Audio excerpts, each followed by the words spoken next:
Hi, Kendall. Thank you for agreeing to come and talk about Ayurveda.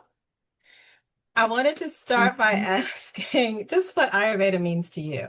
If someone were to ask you what is Ayurveda, what would you say? Yeah, Ayurveda is a holistic system of wellness that gives us guidance to kind of get back into balance with our natural way of being, um, and with nature through diet and Yeah. lifestyle. Yeah. Okay. Throwing that diet and lifestyle. So, how did you find Ayurveda? How did you first hear about it? What was your first experience of it? Yeah, so I did a yoga teacher training in 2020. And when I was doing that training, we had a module about Ayurveda. So that's where I first really learned about it. And I, You I actually, fell in love with it. Yeah. you actually had a module? Yeah. So my teacher was a Kripalu alumni, and she's an Ayurvedic health counselor. So I'm not sure if that was I don't know if that was just like something personally that she wanted to add in there, but we did have a module about Ayurveda in the yoga teacher training. Okay. I found it. I was introduced to it sort of the same way doing the yoga teacher training at Kripalu. Mhm. Larissa Carlson came and taught a yoga class, and it was like, oh, what is that? Something about it was different. It was more body focused than anybody else. It wasn't trying to be all bendy and about the poses. She was more, now I know talking about dosha balancing, but at the time, it was so different from anything else I had ever experienced. I was just curious about what is this Ayurveda stuff? Yeah, Um, my teacher, Charlotte Welton, she was my yoga teacher first, and that's kind of how I found yoga. And I loved the way that she taught. So then I wanted to do my yoga teacher training with her. I didn't end up finishing because it was like through COVID, and it was like kind of a lot on on me. mm. But um, once she taught about Ayurveda, it felt like everything that I was already interested kind of clicked. Um, and yeah, I just fell in love with it from there. Yeah. Yeah. How did you decide to move forward with that? I have been working in HR for like 8 years, and I haven't loved it. It felt like just like the practical thing to do, but it never felt like the thing that what was really called to. When I was younger, I was doing like I was interested in making my own like skin and hair care products, and then I found meditation, and then I found yoga, and it felt like everything was rolled into one. So it just seemed like the the direction that I was supposed to head towards. It was felt like what I was supposed to do. And then timing wise, like I kind of wish I had done it sooner, but I did my foundations in 2023, and then just with life and stuff, I was able to do the health counselor now. But I know that I no longer want to do HR, and I really want to pursue um, Ayurveda and doing this kind of work. I was thinking about that. I did know that you worked in HR, and I've been thinking a lot about how to blend my history, healthcare, nursing, public health, because it's not health in that way, but it is wellness. And for some reason, like it's now all starting to make sense to me how my own trajectory got me here. Hmm. Kind of the same thing. I was doing the yoga and all this spiritual stuff, kind of all of the what's the word? I don't want to say spiritual, what's the word? Contemplative stuff like on the side. Like I had my day job and then I was Yeah. doing all this other stuff on the side. And the fact that this has kind of come front and center, it's like, but what about all the other stuff? What about the stuff I went to school for, and I studied and I spent all those years doing. And it's like, oh, but it does blend together because of Mhm. me doing those things that created who I am now and how I'm offering it and who I want to offer Ayurveda to, honestly. Do you think the years you spent in HR are having an impact or kind of blend in? Yeah, definitely. I did recruiting as part of my work, so I've learned I think really strong interviewing skills, which helps with the intakes and the one-on-one client sessions. Um, and I think I already naturally have a compassion for people, but when you're in HR, people are going there to make money. Like they're going to work to make money, and that's a very Right. sensitive thing. And so if people are having issues at work, and now I'm having those kinds of um, conversations with people, like sometimes things outside of work would come into meetings that I would have with employees or conversations that I would have with them. So that I think really set me up for Ayurveda, and also I think it gave me access to different kinds of people, you know, because so many different faces, backgrounds are showing up to the workplace. And I think that will be the case for the clients that I see and like the work that I do. Um, yeah, so I do think it has a role for sure in Ayurveda and how I'll move forward with it. Something that you said reminded me that for me, I think we were taught to, go to school, get a good job, and that was, buy a house, whatever the things are, and then it's Mhm. fine. But you need more resources than just whatever you learned in school. And HR is one of them for me. I ended up using the ombudsman and EAP at my job quite a lot to Mhm. navigate some of the interpersonal things that were happening. But then there also needed to be this huge self-care piece that Yeah. nobody talked about, and to me, that's where all the yoga and I get massages and I get acupuncture and chiropractor and other stuff because there's still a taking care of my mind, body, spirit while I'm doing the job, while I'm taking care of my home, while I'm being in a relationship. Like there has to be something that's kind of pouring back into me. And I wondered if you experience that or some of your clients talk about that, like just trying to find balance with all of the things that need to be done and then self-care on top of that. I think that can be really difficult for people. Um, I I personally have always been strong at setting boundaries with work, and I think that's because I didn't really love what I was doing. So it's 5 o'clock, I'm done, you know. I am gonna take care of myself because I do think that the more that you can pour into yourself, the better you're able to show up. And that's just like a strong belief that I just prioritize. But I see that that's not the case for a lot of people, and I see that in the workplace with people that I've spoken to, that work just becomes so central to your life, and it can be difficult to take that time for yourself because sometimes I think we'll feel maybe like selfish, or we haven't earned it. Like we haven't worked hard enough to earn rest or earn self-care. And I think that, I've talked to people where they're like just burnt out because they've put so much into whatever it is that they're doing, they're not pouring back into themselves. So because I have that, like naturally, like I'm not going further than I have the capacity for. I think that just gives me the ability to like reflect that back to people. Like if they're feeling really tired, or if they're just exhausted, or if they are burnt out, what can we do to make a little bit of space, even if it's just like a tiny little space for yourself. I've asked people, I have this friend, and she's a mom, she's taking care of the house and her kids, and I asked, like, what are you doing this summer to take care of you? And she like couldn't answer that question because it's not something that she really is thinking about, when you have all of these responsibilities. So anyway, sometimes I think it just takes that little like reminder, like, oh, like I can take care of me. I can make this space for myself. Do you see Ayurveda as being part of that? For me, Ayurveda taught me a different form of self-care, and I can't put it into words at this very moment, but it was like focusing on what I'm eating, that what I'm eating is nourishing my body. Like that is the primary purpose of it.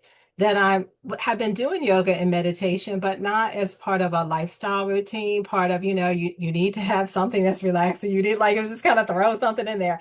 And it was something about Ayurveda that was like, no, this is lifestyle. Mhm. This is what you could do when you wake up, or the routines that you have in the morning, or whatever routines you have when you go to bed, that there are seasonal things that Mhm. you could do differently to take better care of yourself. Like something about Ayurveda was like, oh, I had been doing the things piecemeal, but it kind of was like, and this is how you take care of yourself.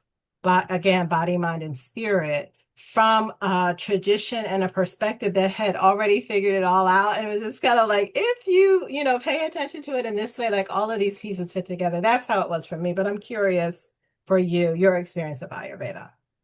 Yeah, my first experience of really deeply like internally understanding the impact food has is I did go vegan for a couple of years. And maybe for that first year, I felt great because what was happening was I had a kapha imbalance. So when I was eating a vegan diet, I was naturally eating those things that were kapha balancing.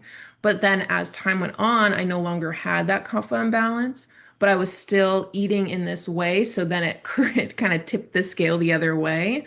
And I wasn't feeling good and I didn't know what was going on because I didn't know the kind of language of Ayurveda yet. I just heard or kind of developed this belief that be vegan, like that's the way, like this is just how it is and how it will be forever. But that's just not the case. Like it worked for a period of time for me, but then it no longer was working. So I think that goes back to like the seasonal um adjustments or kind of time in your life as well because as your environment changes externally and internally your diet will naturally shift a little bit or should shift a little bit so before I wasn't in that kind of awareness but then I learned Ayurveda, and now I am able to even use the language of the gunas or like the qualities. Like, what am I feeling? If I'm feeling heavy, maybe I need some lightness, or I'm feeling like really dry. Maybe I need to have some more oily foods. You know what I mean? So that was like my big kind of light bulb was that happened, and then I stopped eating like a vegan diet. I remember eating like an egg and it felt like my Oh, brain woke up because I needed that like that fat. I needed that yeah, like moisture. Um, yeah. so it just gave me the ability to like notice those things. Like, yeah, I might have my like easy comfort meal. I might eat the same thing for breakfast for a little bit, but then that's no longer going to feel good after a while. So now I know how to notice. Um, when I need those kind of changes. And food does make a huge difference, like you said, huge difference in the way that you feel and the way that you can even like think or be present. Like if you're not feeling good, it's hard to really show up the best you Yeah. can. I like that you got into the qualities. I definitely came in with the fiber and the protein and the carbohydrates and and the this and the that. And thinking about it like, well, if you're eating a lot of popcorn and your body's kind of dry, maybe you might want to do something that's oily, not just wet, not just water wet, but Right. oily. And it was just kind of like, oh, yeah, that makes sense. It just kind of, once you think of it in terms of what's going on, I have a lot of pitta. And so understanding what that fire and what that heat means physically in my body, and Mhm. even that it translates into anger. And it's just like, oh my goodness, that makes so much sense. And so the summertime, noon, there are certain times when my fire is higher than normal, but just having something, a philosophy or background to explain what's going on and not just that I'm a hothead who can't control my anger. It just really did help to have some languaging around like what's going on in my body, in the atmosphere, in the seasons and the time of day around me that's impacting how I'm showing up. Like it just was a tremendous shift for me to learn how the doshas work, what their qualities are, and then how to balance them for myself was just huge. Yeah, absolutely. It's so funny that you say that. I for a long time I remember being like a teenager and really genuinely believing I didn't feel anger. Like, it was just like I don't have that. And then I started learning about Ayurveda and I remember this moment. I was actually at Kripalu because even in the beginning I was still like, "Oh, I'm not Pitta at all." And then Oh, we had like our modules we were learning, so we were on campus and then it was break time. And leading up to this break, I wanted a cookie. Like that's all I could focus on. And I even left the classroom without my shoes. I was just gonna go run down, buy a cookie. Well, the fire alarm went off, so I Oh, couldn't go get my cookie. We had to evacuate, and it was raining outside. And I mm, was so angry. I was like, I didn't get my cookie. This ruined my day. And I don't know, like having that experience though, just even the awareness, because I think I've obviously felt angry before, but I was just mm. not allowing myself to be aware of it. So I think sometimes too, we have an idea of ourselves, and then that might limit our ability to actually observe. So I think Ayurveda too gives us those kind of frameworks because I didn't know about Pitta before. So I didn't know about how fire was showing up in me. So, Uh, when you're hungry, that's gonna increase your Pitta a little bit. So I just thought that was kind of funny. I thought it was so great. And it was recently that someone coined that phrase, hangry. You're Yeah. hungry and angry. And it's like, oh, yes, I feel that. But that is a pitta trait. But it's just Yeah, kind of like, oh, okay. Because it is that thing when I'm ready to eat, I need to eat. Don't exactly. be talking to me. Don't be holding the class over for a couple more comments. So I'm whatever, like, it's just kind of time like, is of the okay, but essence. I am leaving. And it's just kind of Yeah. like understanding that that is a quality of that dosha. Also with kapha, I'm trying to think of how being a full-figured woman. There was something about learning about kapha dosha that made me not beat up on myself. I am about the size of all the women in my family. We're all full figured, hippie, all of that. And the fact that we don't all come into the world looking like Twiggy and we're not all supposed to look that way was just such a huge relief. And then exploring the fact that our hair is thicker or our eyes are bigger or that we are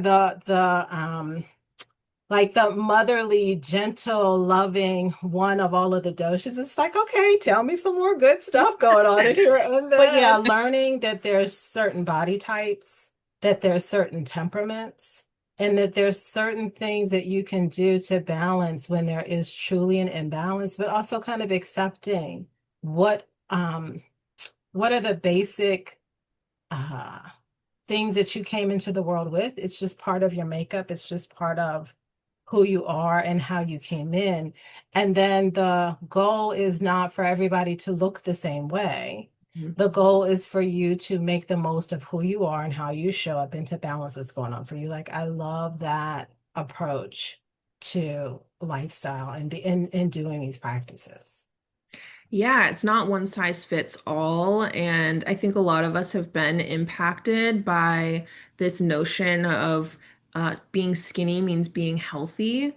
And what does it actually mean to be healthy? So that's Yeah. something that I really love about Ayurveda is it does shift that mindset and it helps us accept that there are differences in what we look like or how we show up, and that doesn't mean that we're unhealthy. So I think that that's super important to me in the work that I want to do and the people that I want to work with is can we shift what it means to be healthy? Like Yeah. if someone's like, oh, I can't have oil because it's unhealthy or it's fattening even. Like these words and these language, it holds a lot of energy and it kind of weighs in our mind, I think.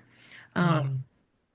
yeah, so I think that's a big part of it for me. Tell me, you said the people that you want to serve. What do you have in your mind who that is? Who are you trying to reach? Yeah, I for at first I was trying to look at a demographic because when I was looking up like how do you figure out your ideal audience for your brand, and a lot of it says like pick an age range, pick a demographic, that kind of thing. But that feels more limiting to me. For me, I want to work with people who are at in a certain pace or place in their mind, or what is your readiness for health or for growth or for change. So I think that through Ayurveda, I want to help people to improve or deepen their sense of self-awareness, Mm. self-exploration, and um, so people who are in that space of readiness, I think, are who I want to work with. I do want to prioritize more of a range of people because we do see a lot in the wellness industry. A lot of it is geared towards white women, and I think that I'm happy to work with them, but I also want to create a space where people who look different or even look more like me feel more seen.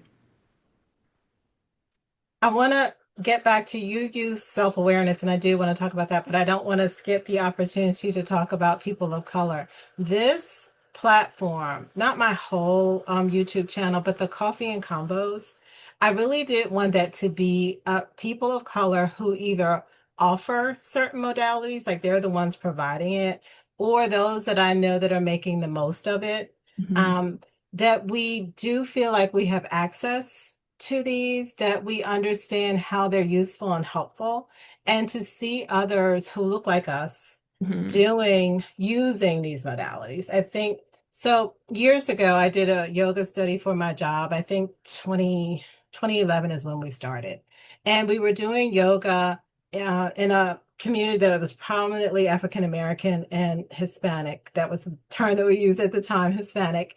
And went online looking for images of us doing yoga. There were none, Yeah. none. Yeah. And so I had my coworkers come to like an all-day photo shoot and I placed them in yoga poses and I took pictures of them so that I had a pamphlet to recruit people onto my study. But to think, to me, that wasn't that long ago, Mhm. that it was assumed that we weren't doing yoga. Yeah. Or I don't know if we were and nobody was taking pictures. I don't know what was going on, but it was just kind of like for us to see ourselves using the modalities or talking about it. Or having access to it or being the ones offering it. For me, that's really important. And I didn't know if the conversation would go there, but I did want to talk with you about what is your feeling about talking about Ayurveda to a community that probably has never heard of it. Yeah. Probably heard of yoga, but not Ayurveda. Like, how are you bridging those conversations? Yeah, I really want to see where people are at and what their openness is to it. And in my work, so I do want to get into social media like YouTube and Instagram, and I think language is really important. So I likely won't use a ton of like the Sanskrit terminology because I don't think that will be relatable for people up front. So I want to meet people where they're at. Like, what is your experience with food? What is your experience with your lifestyle? Because I do think for a lot of people of color, they're like, that's woo-woo. Like that is Yeah. not something that, so how I speak about it is really important. I'm still kind of figuring that out. I've had some clients locally here in Tulsa, some Black clients who have been open to it, which have been great. Um, but it has been an adjustment in terms of how they're looking at food and Yeah. how, Yeah. because I think food is also so cultural. In Ayurveda, like if you look up an Ayurveda meal plan, it looks like mud. Like it looks like just mushy food, Yeah. and how does that work with like how you're eating with at home if you grew up, and your family would cook together and you make all these like really big meals and maybe they did have a lot of oil or if they had a lot of like spices and maybe you are high pitta and that's so aggravating. How can we make small adjustments that won't feel like an attack on the way that you've lived and grown up? So Mm. that I think is, I guess, my approach. Yeah, what started when we first started this module and we were talking more about foods and spices and stuff, and then we got into seasonal stuff, and I'm like, oh my goodness, that's how my grandmother cooked. Like I wasn't paying attention, and she definitely wasn't teaching us that way.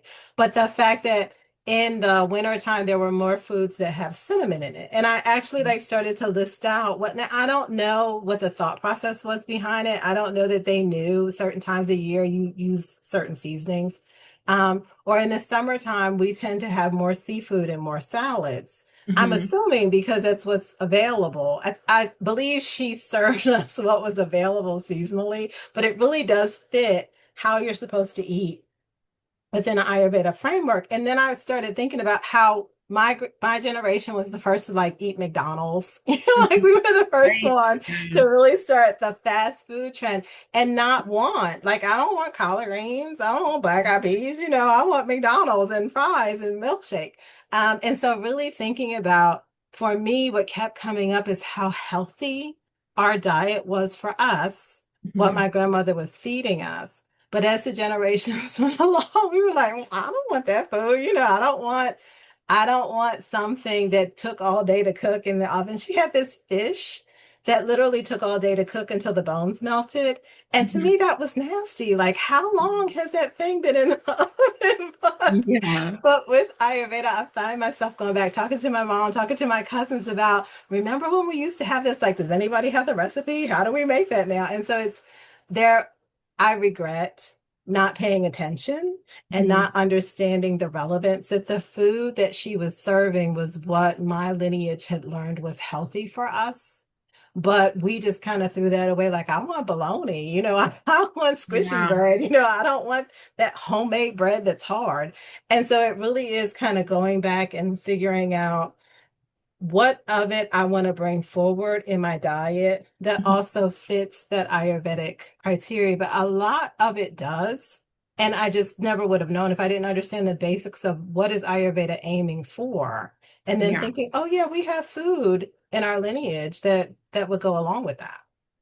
Yeah, I think it comes to kind of falling in love with food and how it makes us feel. Like if we are eating McDonald's, I was eating McDonald's like 5 times a week at one point. Like I Yeah. loved it, but because I was eating it so often, I didn't really recognize how it was making me feel.